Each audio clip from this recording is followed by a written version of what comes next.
30 sharp. Welcome, everyone. This is our fifth speaker spirit series of the year. So we're excited today. We have Coach Beauchman. Um, for those of you who don't know Coach Beauchman, he was just recently um, elected to be the next head coach of Bellarmine. He succeeded Coach Janda, who retired last year, and Coach Beauchman, who I believe this is going to be his sixth year at Bellarmine as a coach. Is that right, Coach Beauchman? Correct. So, and for those of you last year, he led our freshman team to an undefeated season and a WCL championship, and then was selected as our head coach of the Bellarmine varsity team. So we're excited to have him. He's only the fourth coach at Bellarmine since 1952. So a very prominent position, and we're excited to have Coach Beauchman. He's a Bellarmine graduate of the class of 2006. He was both a scholar and an excellent football player, played 4 years, and then was lucky enough to go to San Jose State and played 5 years there. And in his last season in 2010 was selected as the MVP of the team after a very successful season as a wide receiver. Since that time, he's done a lot of different things in real estate and as a freelance web designer. And as I mentioned most recently, um, is the head coach of Bellarmine and also is responsible for Bellarmine Blue as a web guy. So with that, I'll turn it over to Coach Beauchman and have him talk to you guys. Welcome. Hello, everyone. Thank you for having me. It's quite an honor, and it's kind of new to me, to have people want me to speak to them. So thank you for having me, and I hope I don't disappoint. So Pat kind of gave you, or Mr. Arnold gave you a general background, but I'm going to go into a little bit more depth about, how I got to where I am today. And, what's interesting is that I don't think it's actually necessarily sunk in, right? Like where I'm at today. It's all pretty recent. And, you're going to kind of hear me talk about like my path to how I got here a lot. And, so once I got the job back in March or end of March, 2020 has been a crazy year. Everyone's known that. And kind of dealing with life and COVID and everything like that. And then getting back into coaching and trying to basically reinvent coaching for times like this. I haven't actually had a time to really digest like my life, like my personal life and where I am actually. So this is kind of going to be like almost therapeutic for me. And I might discover some things as I talk to you guys like, oh, I never really thought about it like that, right? So I'm just going to go back to the beginning. Born and raised in San Jose, technically Campbell, but I'll just say San Jose. And from a young age, I was introduced to Bellarmine very early, right? I think I was 7 or 8 years old. My older brothers went to Bellarmine. That's how I got introduced to them.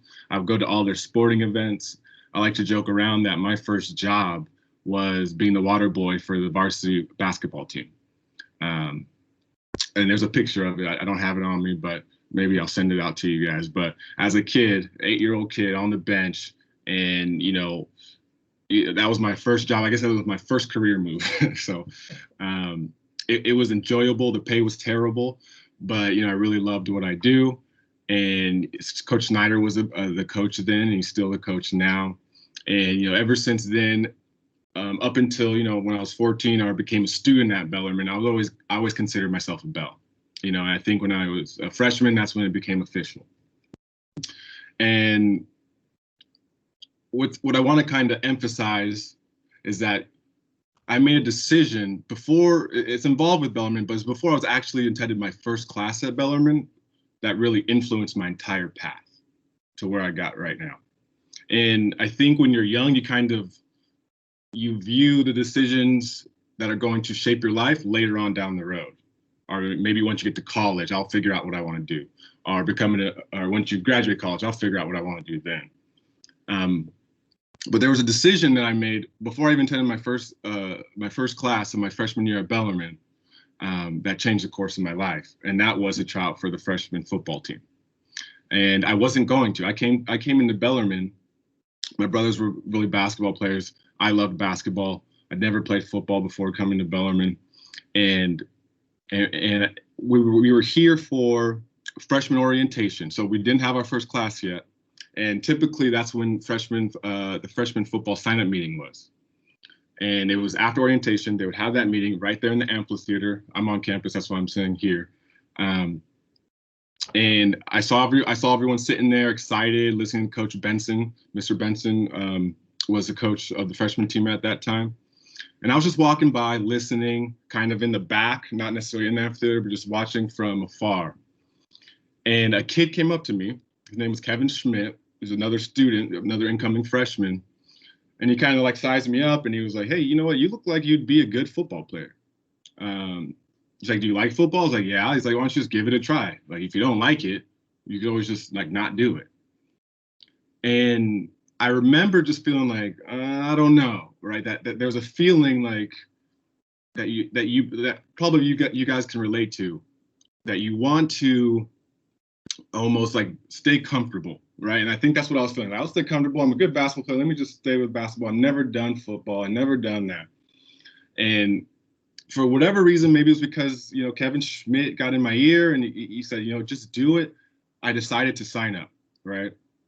And really the rest is history, right? You can kind of see where I'm at now. But if I would have never done that and never made that decision, or maybe that Kevin Schmidt never had, gotten my ear and asked me to do that. And I'm sorry, getting some notifications here. Yeah, if that would have never happened, right, I would have never played football, and I would have never, I'll go into what's happened after, Bellarmine, but I would never gone and played college football. I would never gone to college or coaching football.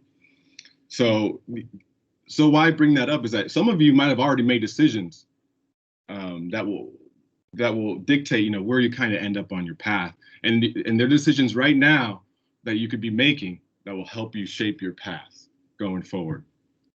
But I decided to play football, and what's funny is that I kind of make it seem like that was the hardest decision of whether or not I would be successful in football was just doing it, which is not true, right? Because the first day of tryouts, I wanted to quit. I wanted to quit. The second day of tryouts, I was considering quitting. I never had pads on. I never had really condition like you were expected to condition. And it was literally like, I remember conditioning and saying, I'm going to quit. Like, if I have to do much more of this, like I cannot. All right. But I've never athletically quit at anything, right? Up until then, I always took pride that, I was pretty athletic for, someone my age. And there's something that just didn't make me quit. And whatever it was, I'm not even really sure, but just something said, you're not a quitter, just keep going. All right. And so once you got past that first week, I got past the kind of initial shock. And then, I was good. I found out that I was pretty good at football. And I had a good freshman year. And then it was so good that the varsity coaches, Coach Janda, Coach Emery, asked me to go play for the varsity as a sophomore. And then word got around like, oh, there's this good freshman, there's this good sophomore in varsity. And I'm doing well, I'm successful. And, as a senior, I think I'm receiver of the year. I led the league WCAL in receiving and like touchdown. And like I led in every like receiving category there is. So people started kind of identifying me as, football player. That kind of became my identity. And this will make more sense later down the road, but I saw myself as a football player. So after my senior year, I had successful, started getting recruited by colleges. And, everything I've tried to do athletically up until this point, I've accomplished, right? I wanted to play football. I made the team. I was really good. I wanted to be the best receiver in the league. I was that. And I had a goal that, I wanted to play at a big time football school. I wanted to play at the University of Texas at Austin. I wanted to play for the University of Oregon. I wanted to play for those big time schools. And the only interest I got was from, smaller schools. And the two main ones I was debating between was UC Davis and San Jose State. And I don't think I actually told many people this, but I remember the coach coming to my home and it was Dick Tomey, the late great Dick Tomey, who passed away relatively recently, and along with his assistant coach at the time, who is now the head San Jose State football coach, Brent Brennan. They came to my house with my parents, sat me down. They tried to recruit me, and telling me how great their school was. And I just remember sitting there, kind of out of body, like not really listening, and being like, and I don't think I contextualized it then, but looking back, it was the first time I wanted something and I knew I wasn't going to get it. And I was sitting there, like knowing that, this is San Jose State. I thought I was going to be, going to the University of Texas, or if you think about the big time college schools now, I thought I was going to go there. And all I'm getting is UC Davis and San Jose State. And I don't mean to like talk bad about those programs. I ended up going to San Jose State, and I'm very happy I did. The reason why I bring that up is because you're going to have moments like that throughout your life, right? Where it's like, this is not how I saw it going. Right? I didn't envision myself here. I put in a lot of work in the past. This is not like I did everything I could. Why am I not getting what I want? And basically the lesson is, you're not promised to get everything you want, right? It's not gonna be easy, and it's gonna be hard, and you could do all the hard work and you still might not get what you want. But I guess the goal is you want to look back and say, I did everything I could. And that's what's going to help you kind of sleep at night. And another kind of lesson is that you don't want to you don't want to have your entitlement be a dream killer, right? I felt almost entitled then, like I should be going to the University of Texas. I should be going to the University of Oregon. And I could easily say, like, I'm not going to San Jose State. I'm not going to go to UC. I'm not going to go to lower level school. I'm better than that. Right. And I would have missed out on the opportunity. And that opportunity was San Jose State. All right. They offered me a scholarship to go there, and help me out on time here. So if I'm going a little bit too long. But yeah, I ended up going to San Jose State. And again, once I got there and looking back on my time there, I could look back and say, man, I'm so glad I made that decision. Kind of similar to the decision of trying football. I could look back and say, oh man, I'm so glad I decided to try out for the football team at Bellarmine. Jalal, you're good on time. We're 12 minutes into it. So, you're free to go for about another 15 minutes. Gotcha. All right. Thank you. And so I'm at San Jose State. Okay. So I graduated from Bellarmine. And again, I'm intentionally leaving out the academic part of Bellarmine, right? And the social part of Bellarmine. I'm kind of just focused on my career path to where I am today. So it's not like I'm telling you guys, don't worry about those things during your experience at Bellarmine, because they are very important, right? I just kind of got to focus my talk here. So once I graduated, had a great football career in high school, got recruited, full ride. It's still quite the accomplishment. I know I kind of struggled. I was sitting there, had a body experience when I was, talking to those coaches saying, I shouldn't have done that, or excuse me, I should be at a bigger school. I overcame that. I made a decision, and it turned out it was great. I was at San Jose State. But again, I'm trying to kind of build you guys up so you guys see the rise. And there's going to be a couple falls here and there, right? First fall was, maybe not going to the college of my choice.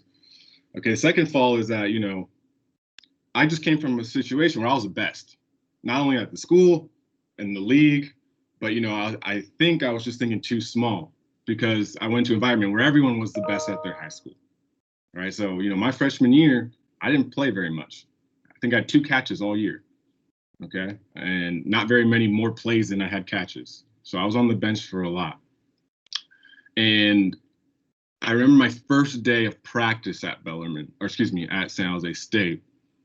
It was like almost a culture shock, right? Because what happens is that we're still a brotherhood. We're still, friends, but there's an uptick in competitiveness, all right? And that's something that you guys need to understand, is that you're competing whether you know it or not, regardless of what field you want to go in, right? There aren't unlimited jobs out there for you to do exactly what you want. And that's kind of how football is, right? You might want to play, but at the end of the day, you could be great, but you have to be better than the person that you're competing against. All right. You might be a great web developer, but at the end of the day, right, they're only hiring one, and there might be 100 different people. Okay. So from a football standpoint, we teach the guys, like, you never want to get too content because there's always someone working out there. And I think that applies to you guys in your own fields and your own passions. All right. You never want to get too content and comfortable because there's always someone who's trying to, if you maybe are more of an entrepreneur, there's someone always trying to do what you do better. Right. And so you can't just get content like, oh, we're the best. Right. I think Facebook stays up at night just like everyone else trying to, either kill their competition or buy them out. Right. So there was that adversity, kind of, knowing that I was low on kind of the totem pole and I had to work and it was competitive, and we're all brotherhood there, but you got to work and earn your keep there. And I think it was a bit of a shock there because usually, it was pretty easy for me to be successful in athletics. Eventually, I did build my way up, worked my way up, worked hard, put in the work, and Mr. Arnold kind of addressed it. My senior year, I was a team captain. I was voted MVP of the team. And overall, it was a very good experience. I'm glad I went to San Jose State. Looking back, I'm not even sure if I want to go to those schools, right? Which is also a common thing. Looking back, some of your dreams might not be your dreams your entire life. You're going to change, right? So it makes sense that maybe your dreams might change. So I wouldn't get too married to anything that you want to do right now. Not saying don't pursue it, but also listen to yourself. It might change. You might want to be something else. You might find a new passion. You might try something and love that, and that takes you somewhere else. And that's kind of what happened to me, because I thought I was going to be in the NFL for 10 years. I thought that when I was young. You couldn't have told me different until basically it was impossible for me to do that. I had a great college career, MVP of my team my senior year. Tried to pursue an NFL career. Didn't work out, right? I didn't even get as many looks as I thought, or as many tryouts as I thought, right? It was almost like after my senior year, I got a couple phone calls for maybe a year with interest. I would have a workout here and there, wouldn't hear back from anyone. And then the phone calls just stop, right? Then you don't hear anything. Like no one's, like your coaches aren't necessarily checking up on you anymore from your college days, because, they have a new group of kids that they have to pay attention to. And the NFL scouts aren't calling, NFL GMs aren't calling you anymore. So it's just quiet. And then you're sitting there kind of thinking like, I'm a football player. How do I continue being a football player if no one wants me to play football for them? And I'm not going to lie, guys, there was a long period of time where I was trying to figure out my identity. Like, who am I? Why did what a waste of time. Like, really, that was really what went through my mind. What a waste of time. Because I put in so much work to football, so much work in my athletic ability, days in the gym, days waking up early, going to work, pushing myself to the point where, you're throwing up and it's just hard for you to breathe and your body's sore, you could barely move. Like, why did I do all that? Right? And to be quite honest, that question wasn't really answered to me until pretty recently, right? Until I got the job, this job right here. All right. And I'll get to that. So I'm sitting there, not really sure what to do with my life, kind of trying things here and there. I got into web development. I went back to school, learned that. But kind of soon after my playing career, Coach Janda actually reached out to me and said, hey, would you be interested in coaching at Bellarmine? And I said, to be honest, I probably, first, my initial answer was no, but let me think about it, right? I gave him the let me think about it, which usually is a no. And it turned out, one of my buddies was also coaching at Bellarmine. He got in my ear. He convinced me to do it. And again, we're at one of those decisions, or one of those points where you have to make a decision, right? There's something new. You're comfortable where you're at. This is something new. Do I do it or not?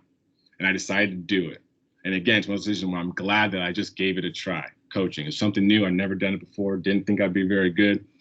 And I fell in love with it instantly, just like I fell in love with football when I first played it instantly. And so I coached on the JV level as an assistant, and then I coached last year as a freshman head coach, and then Coach Jan to retire. And then I pursued the job to become the next head coach of Bellarmine. And as I'm pursuing that, that's when it clicked. Like, as I'm preparing my interview packet, as I'm preparing, I'm like, this is my job. Like, this is why I went to Bellarmine. This is why when I passed by the amphitheater steps as a freshman and I decided to play football for the first time,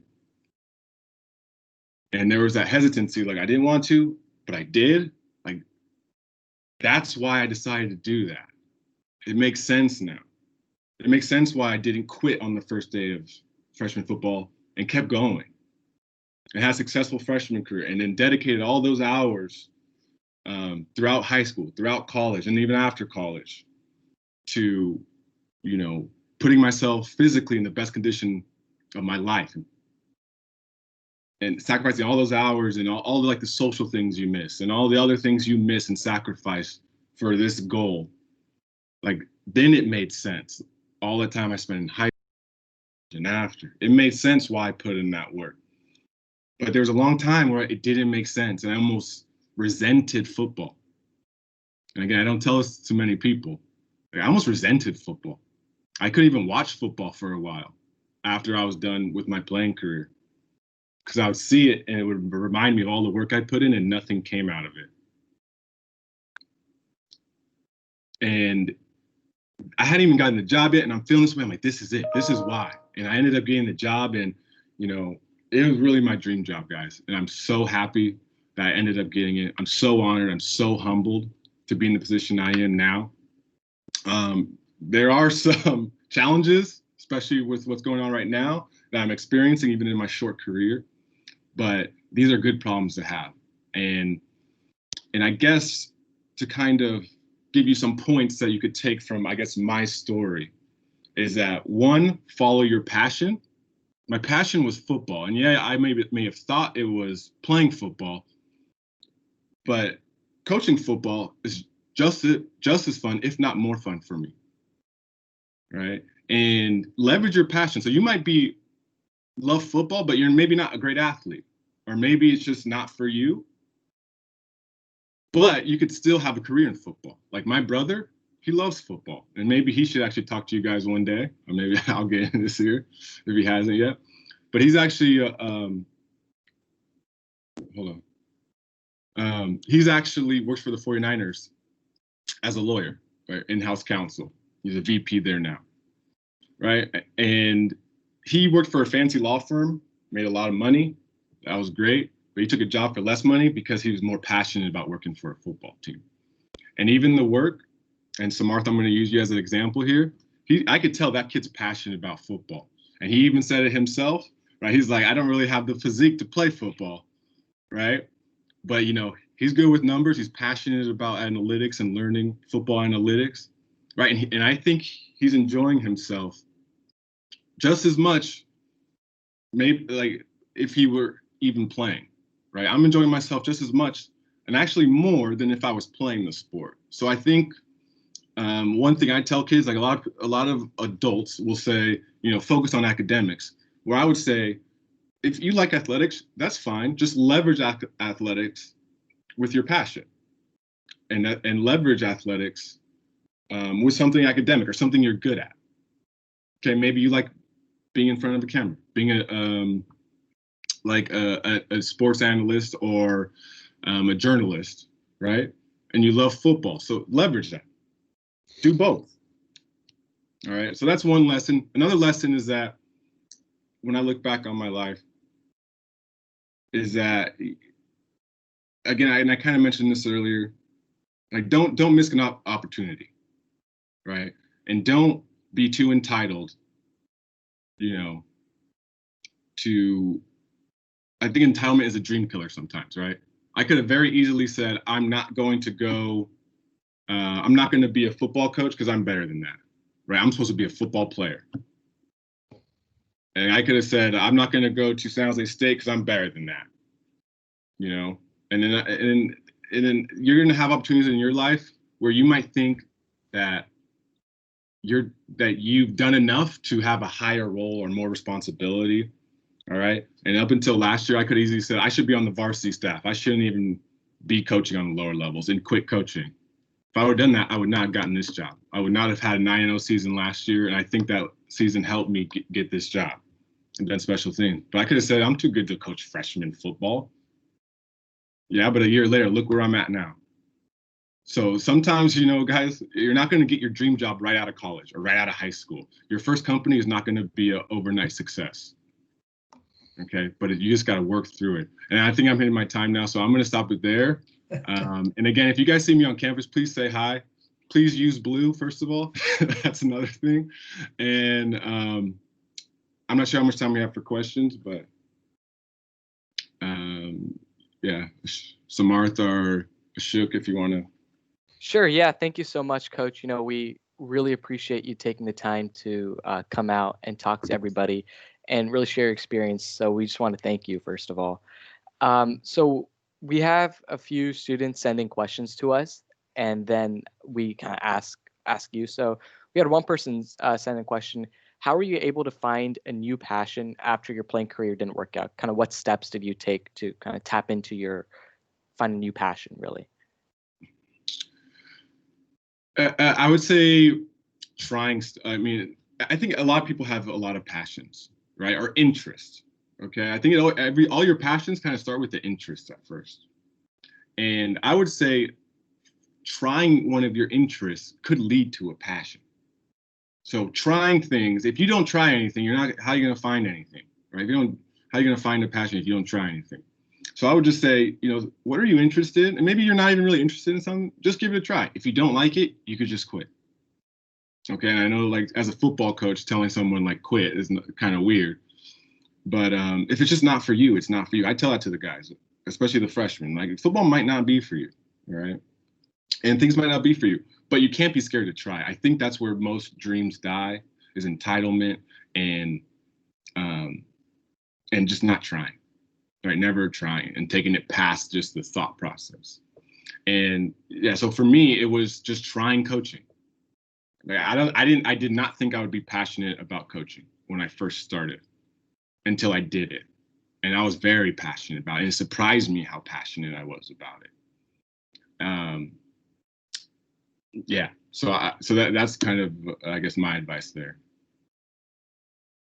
I just wanted to echo what Samarth said. Thank you so much for coming and talk to us, Coach Beauchman. We had another question sent in. So you talked a lot about how taking opportunities has been really useful for you. So I was just wondering, like, how do you recognize when someone gives you an offer that's like an opportunity that you should take versus just like something that someone's saying that maybe is not worth pursuing? I got you. Okay, so I guess there's different types of opportunities. Again, I would do something at least once, right? So let's say you do something once and you just don't like it. Like let's say you get asked to speak in front of this club, like I did now. Not something I necessarily am passionate about, right? Me being the center of attention and talking about myself, not necessarily one of my interests or my passions, I should say. But I think I gave it a try. I'm here, right? And I'm talking to you guys, and maybe I help one of you guys, and I think that's worth it. And then again, I'll get better at it and better at it and better at it, and then I'll stick with that. But let's say I talked about it and I hate it, and it was terrible, and it goes bad, and I guess it's up to you whether you guys thought this went well or not. But I do it once, I just hate it. I do it again, I hate it. Like, after a while, if someone asks you to do something very similar, it's just not for you.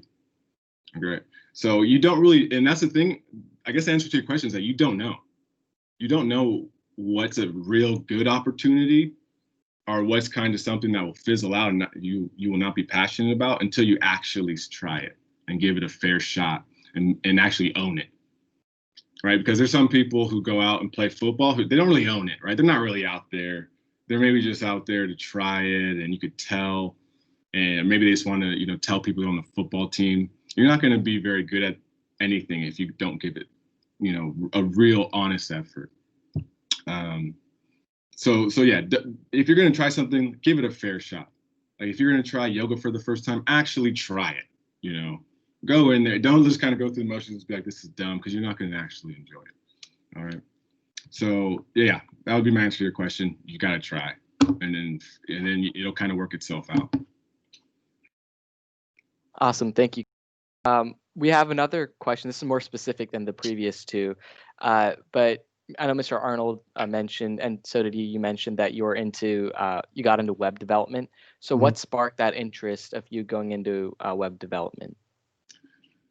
I think it was more from an entrepreneurial side, right? I kind of thought, and again, I'm trying to find myself. This is kind of all after my football playing career ended. I'm trying to find myself, right? Like, what am I? Who am I? Because before, whenever someone came up to me, it was like, oh, that's a football player. Oh, when a family member talks about me, he's like, oh yeah, he plays football there. And then that kind of stopped. It was like, okay, well, how do people describe me now? So I'm trying to find stuff. And one of the things I thought I'd be good at was an entrepreneur. And everything is kind of web-based nowadays. It has some sort of technology component. And I said, for me to be successful at that, it would probably make sense for me to learn about how do these things work. All right, I'm not necessarily an expert web developer, but I just wanted to get that knowledge and be able to build simple things and try them out, build simple companies and see where they go, and just have a general understanding of how this technology actually works. All right, and until you go through one of those programs, you probably don't really know exactly how your phone works or how this Teams works. Microsoft Teams really works behind the scenes, just kind of works for you in a second nature. So I thought that would be beneficial for me to kind of go through that. It was like an accelerator program. You're there for like 13 hours a day learning how to code. It was a struggle, but that's another thing that I kind of pushed through and went through, and I thought was very beneficial because I'm still kind of using some of that knowledge today, working with Blue and then doing my freelance web development stuff. So I guess that was kind of my decision-making process as to why to pursue web development. Awesome. Before I go to the next question, I just want to say that Coach Beauchman, your speaker series has been the one with the most questions that I personally have received. So that definitely means you did something right, based on what you were saying earlier. But the next question is, what do you think are the best qualities of a coach and a coach at Bellarmine? Empathy.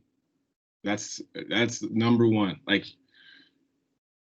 I need to care about my players, okay?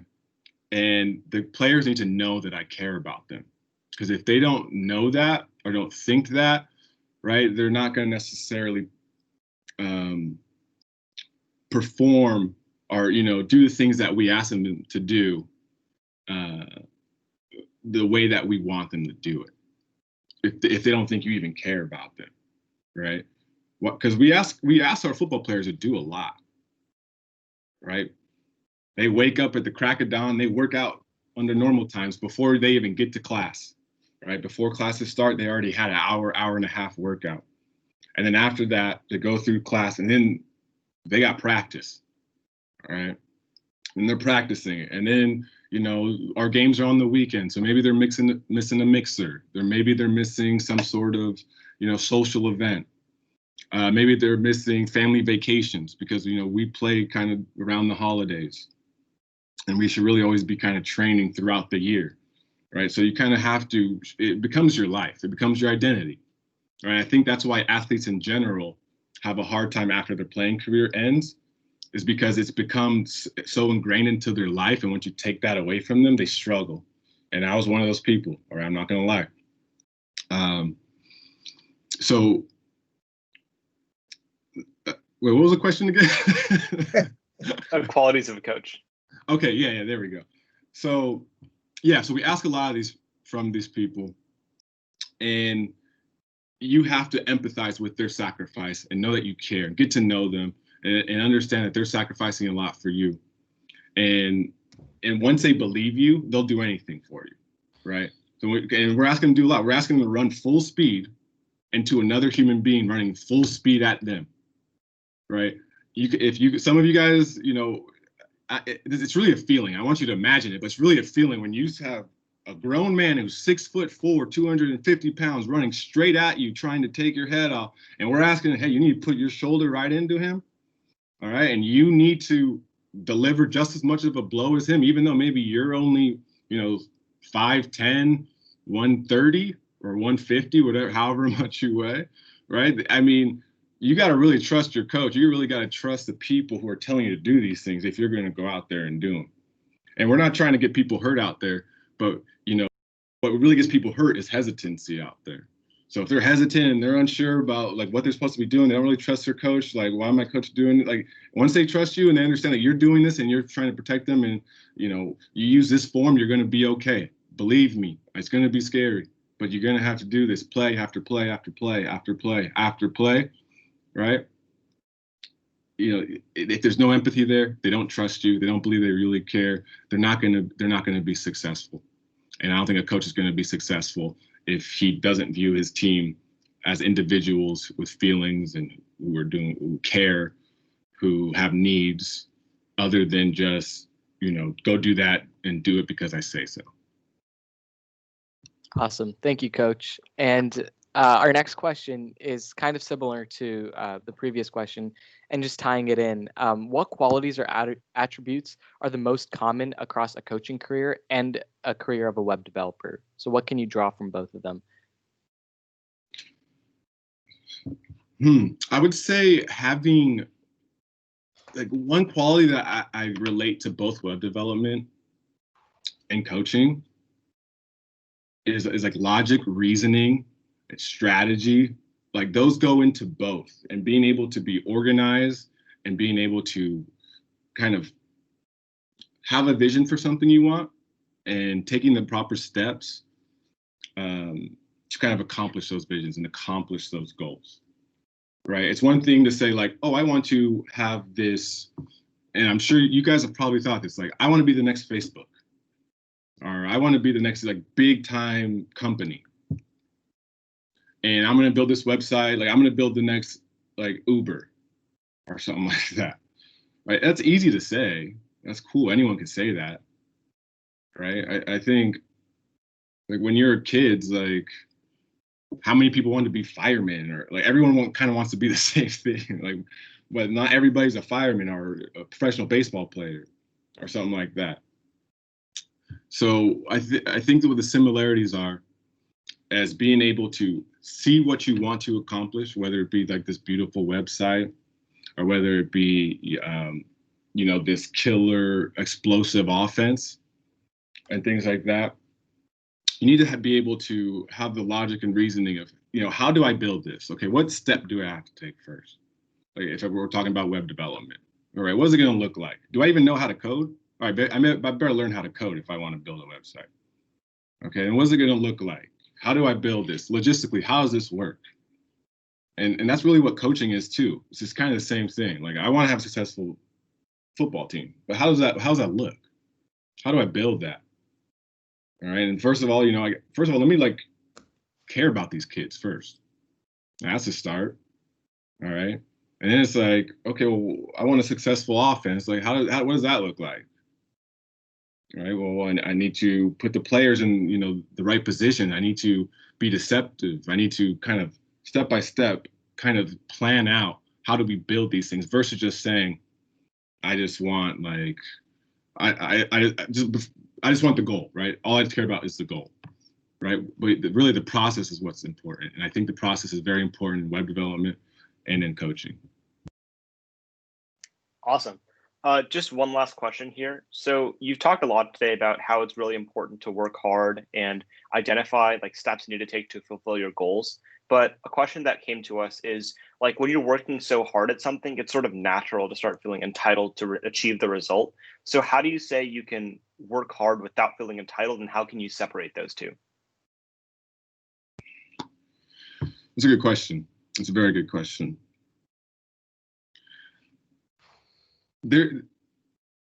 So entitlement Let me think about this because I want to give this a good answer. There's a difference between, I think, confidence and entitlement, and I think that's really, like, you're kind of confusing the two maybe with the question, and maybe I'm wrong if I'm interpreting your question wrong. But if you do something a lot and you put in the hard work and you put in the preparation, and you've done everything you can, you should go into something confident that you'll be successful, but not, you shouldn't feel entitled that you're going to be successful. So let me give you an example. I could put in all the work I want as, like, let's say I was a wide receiver, right? I did everything I could to be a successful wide receiver in college. Come game day, right? I put in more work than anyone, and I think I'm better than everyone. That's fine. That's fine to be confident and think that thing. But at the end of the day, when I go and line up and play, I still got to perform. Like, the guy in front of me, he doesn't care. And let's say I'm unsuccessful. Okay, let's say I'm unsuccessful. I have a bad game, a terrible game. Entitlement, what's bad about entitlement is that you'll say the refs cheated. My defender across from me, he cheated. Like, there's something wrong. It's not me. Like, the quarterback, his balls, like, they were ducks and they weren't tight spirals. That's why I dropped all those passes. Like, it's not me. Okay. But then that's entitlement. But if you're just confident, like, you went in there with confidence and you're not entitled to think that, you know, just because I'm this or that, or I'm good at this or that, that I deserve to be successful. If you're just confident and you have a bad game, right, and you're not entitled, and you look into yourself, right, and say, like, you know what, I dropped those passes. You know what, actually, there was, you know, last weekend I went to my family barbecue and I actually missed practice, you know, and we actually went over a play that I didn't know about then. And actually, you know, I was the reason, you know, why that was an unsuccessful play, because I wasn't even at practice that day, or I did, you know what I mean? Like, you'll look back and you'll try to improve, like, look back on the things that you could have done better and improve. Okay. But when you're entitled, it's kind of like, I'm too good for that. I'm the best. You know, I'm not the reason why we lost or why we were unsuccessful or why I had a bad game. It's everyone else. So when it comes to kind of back to that decision making, actually, I think I'm going to end that there. Yeah. Coach Beauchman, thank you so much for today, for taking the time to talk to our young men. And again, congratulations on your promotion to head football coach at Bellarmine. Really, as a final question, you talked about the challenges of COVID. What can we expect in terms of football in 2021, to the best of your knowledge? Yeah, and that's really all I can offer is, like, you know, the best of my knowledge. And to the best of my knowledge, and really this is just my feeling, I think we're going to play, right? There's high schools playing right now. There's some in this state, football teams in this state who are playing live games, football teams across the country playing live games. And I haven't heard necessarily, or at least in the media, I haven't heard anything that would be concerning to us potentially starting our football season. In case of, like, the numbers within our county and, you know, infection rates and all that stuff, they're looking good, right? And they're trending in the right direction. Everything's trending in the right direction. But at the end of the day, the decision is really out of my hand. It's out of the WCAL's hands. It's out of CCS's hands. It's out of all these sports organizations' hands. It really comes down to, you know, the county and the state of California. They have to give us the okay to play and to practice before, you know, we have a season. And I don't have an update on that. But as of now, we wouldn't be able to play. But I think things are trending in the right direction to where we will be able to start practicing and then playing our games this coming January. Awesome. I love the optimism. And thank you so much for coming and talking to us, Coach Beauchman. I really appreciate it, and I'm sure our guys do as well. Yeah. Thank you, Coach. Not a problem, guys. I appreciate it. If you ever have a question or see me on campus, don't hesitate to ask, introduce yourself, and say hi. All right, guys. Thank you. Let's end it with a Go Bells. Go Bells. Go Go Bells. Bells. Go Bells. Go Bells.